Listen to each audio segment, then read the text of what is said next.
Hey there, I'm Amy Thompson, 32, killing it in my marketing career, and living what I thought was the dream life. My husband, Mark. He's a lawyer, sharp as a whip, though often more married to his job than to me. We've got a cute little house in the suburbs, weekend barbecues, the whole 9 yards.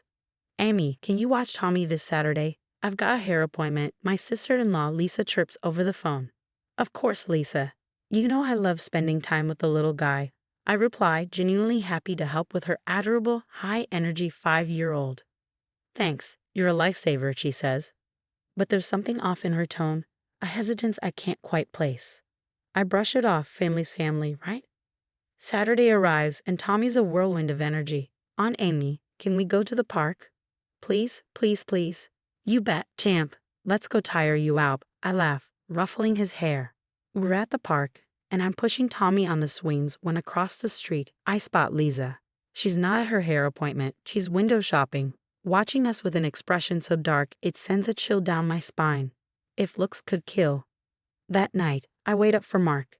He finally trudges in, looking exhausted, barely glancing up from his phone. Hey, how was your day? I ask, hoping for a moment of connection. Busy, big case. Probably working all weekend, he mutters. I sigh, the familiar ache of loneliness creeping in. Mark, can we plan a date night soon? It feels like we hardly see each other anymore. He finally looks at me, but his gaze is distant. Sure. I'll check my schedule, he says, knowing full well he won't. The next day, we're at a family dinner, and Lisa's acting strangely, throwing me these odd glances. Finally, she pipes up, her voice syrupy sweet. So, Amy, how's that big project going at work? Must be nice to have so much freedom. I sense the barb behind her words. It's going well, thanks.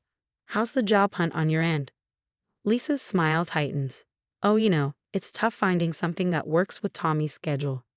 If you need any help with your resume or anything, just let me know, I offer, trying to stay friendly. Oh, I'm sure you'd love to help, she mutters under her breath, her voice laced with sarcasm. The tension at the table is thick, but Mark remains oblivious, focused on his food. As we're leaving, I overhear Lisa talking to Mark. I don't know how Amy does it all. Work, taking care of Tommy. I just hope she's not stretching herself too thin. Her words sting, but I bite my tongue. I'm just trying to be a good aunt, a good sister-in-law. Is that really so wrong? That night, lying in bed next to Mark's snoring form, I can't shake the uneasy feeling that something's shifting, that the life I thought was so solid is starting to crack. And deep down, I'm afraid of what I might find on the other side. Sunday dinner comes around again, and the air feels thick with unspoken tension. As I help Tommy cut his chicken, I feel Lisa's eyes boring into me. You're so good with him, Amy, Mark's mom says, smiling. I force a smile and catch Lisa's eye roll. Thanks, I love spending time with him. Oh, I bet you do, Lisa snaps, her voice dripping with sarcasm. Mark looks up from his plate, frowning. What's that supposed to mean, Lisa? Lisa shoves her chair back, standing abruptly. It means I can't take this anymore. I won't let you hurt my son. The room falls silent, my heart pounding in my chest. Lisa, what are you talking about? Don't play dumb, Amy. I've seen the bruises. Tommy told me everything. She pulls Tommy close, shielding him. Tommy's eyes go wide, darting between us. Mommy, It's okay, baby. You don't have to be scared anymore. Lisa coos, her gaze fierce as she glares at me. I stand, my legs shaking. Lisa, this is insane. I would never hurt Tommy, never. Mark's voice slices through the chaos. Amy, is this true? I turn to him desperate. Of course not. How could you even ask that? Lisa spits. I've seen it myself, the way you grab him, how rough you are. It's abuse, plain and simple. That's a lie. I shout, my composure unraveling. Mark, you know me. You know I would never? Mark's face hardened, and his next words hit me like a physical blow.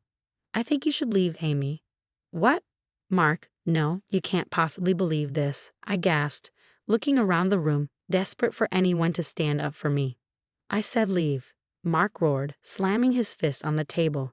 Tommy burst into tears, clinging to Lisa as she whispered soothing words, casting a look of smug triumph in my direction.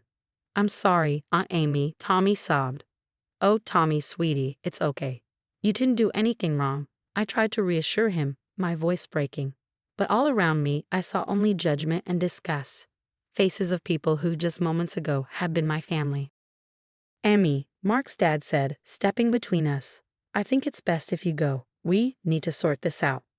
Sort what out? There's nothing to sort. I pleaded, desperate. But the only response was Lisa's smug smirk. I always knew there was something off about you, she sneered. Shut up, Lisa, I snapped, instantly regretting it as Tommy flinched. That was the last straw. Mark grabbed my arm, yanking me toward the door. That's enough. Get your things and go. Mark, please, I begged, tears streaming down my face. Don't do this. Let me explain. But his eyes were cold, foreign. There's nothing to explain. I want you out of our house. Now. In a daze, I packed a suitcase, my hands shaking so badly I could barely zip it closed. The family watched in silence as Mark practically shoved me out the door. I'll have my lawyer contact you, he said, his voice empty, as if I were a stranger. Mark, please, I whispered one last time. But he slammed the door in my face, leaving me alone on the porch, the reality of what had happened crashing over me. How had everything fallen apart so quickly? Where could I go? Who would believe me? As I stumbled down the steps, suitcase dragging behind me, I heard Lisa's voice through the window. It's okay now, Tommy. The bad lady is gone. Something broke inside me. I started running away from the lies, the betrayal, and a life I thought I knew. My world had shattered in an instant, leaving me with nothing but the clothes on my back and a fierce need for justice. Somehow, someway, I would clear my name. The next few weeks were a blur of cheap motels and sleepless nights. I'd sit on lumpy mattresses, staring at my phone, willing it to ring with news that this was all some terrible mistake. But the phone stayed silent. My career soon slipped away too. Amy Thompson, my boss's voice crackled over the line one morning. We need to talk about your situation. I swallowed hard. Of course, sir. I can explain. Save it. Just take some time off. Paid leave. We'll reassess in a month. He hung up before I could reply. That afternoon, desperate, I found myself in the dingy office of a private investigator named Jack. He sat across from me, eyebrow raised as I slid an envelope over the desk. Every cent of my savings inside. So, you want me to dig into your sister-in-law's past? He asked. I nodded, clinging to the sliver of hope that Lisa wasn't as perfect as she seemed. Days turned into weeks. Every time my phone buzzed, I jumped, hoping for news. Finally, Jack called me. You're going to want to hear this, he said, his tone grave. I held my breath as he laid it all out. Lisa's history of manipulation, financial troubles, even a dropped fraud charge from years back. But the real kicker? I've been watching the family's business accounts. There's money missing, big chunks. Guess who has access? My blood ran cold. Lisa. Bingo, I think she's covering her tracks. It all made sense. The jealousy, the accusations, the smugness. But the real bombshell came a week later when Jack showed up with a recording. I managed to get this from Lisa's house. Don't ask how, he said, playing the audio. Lisa's voice came through, dripping with false sweetness. Tommy, remember our little game? If anyone asks, you say Aunt Amy hurt you. Can you do that for Mommy? Tommy's small voice was confused, hesitant. But Aunt Amy didn't hurt me. I know, sweetie, but this is our special game. It'll help Mommy, okay. I felt sick, my stomach churning with horror and fury. She'd coached him. She'd made him lie. Jack nodded, his expression dark. We've got her.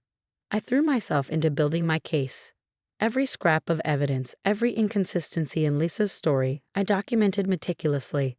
But I knew it still wasn't enough. I needed someone else on my side, someone who'd seen Tommy in a different light. That's when I remembered Miss Patel, Tommy's kindergarten teacher. On a whim, I reached out, half expecting her to brush me off. Amy? Miss Patel's voice was soft but wary. I've actually been a bit worried about Tommy. He seemed different lately. Withdrawn. Is everything okay? I took a deep breath and laid it all out. There was a long silence on the other end of the line. Then finally she replied, I believe you, Amy. Tommy's behavior.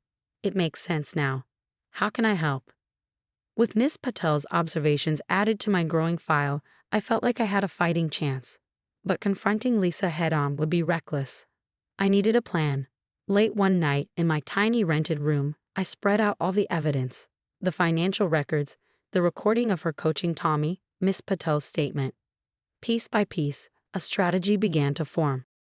"All right, Lisa," I muttered to myself, a mix of nerves and determination fueling me. "You want to play games? Let's play." I picked up my phone, my fingers trembling slightly as I dialed a number I never thought I'd call again. "Mark, it's me. We need to talk, and you're going to want to hear what I have to say." The day of the family meeting, my stomach twisted with anxiety. I had convinced Mark to gather everyone, telling him I wanted reconciliation. But as I entered the room, seeing their familiar faces with unfamiliar expressions of mistrust, my heart steeled itself. If only they knew. "Thank you all for coming," I began, my voice steadier than I felt. "I think it's time we cleared the air." Lisa crossed her arms, her lips curling into a smirk. "What's there to clear? We all know what you did." "Actually, Lisa, we're here to talk about what you did." I met her gaze unflinchingly, and the room fell silent. Piece by piece, I laid out the evidence. Financial records showed Lisa's embezzlement. Recordings exposed her coaching Tommy, while Miss Patel's statement spoke of Tommy's behavior changes. The room was so still, I could hear everyone's breath catching. "This is ridiculous," Lisa sputtered, but the panic in her eyes gave her away. Mark's face went pale as he turned to her. "Lisa," he said, voice tight, "is this true?"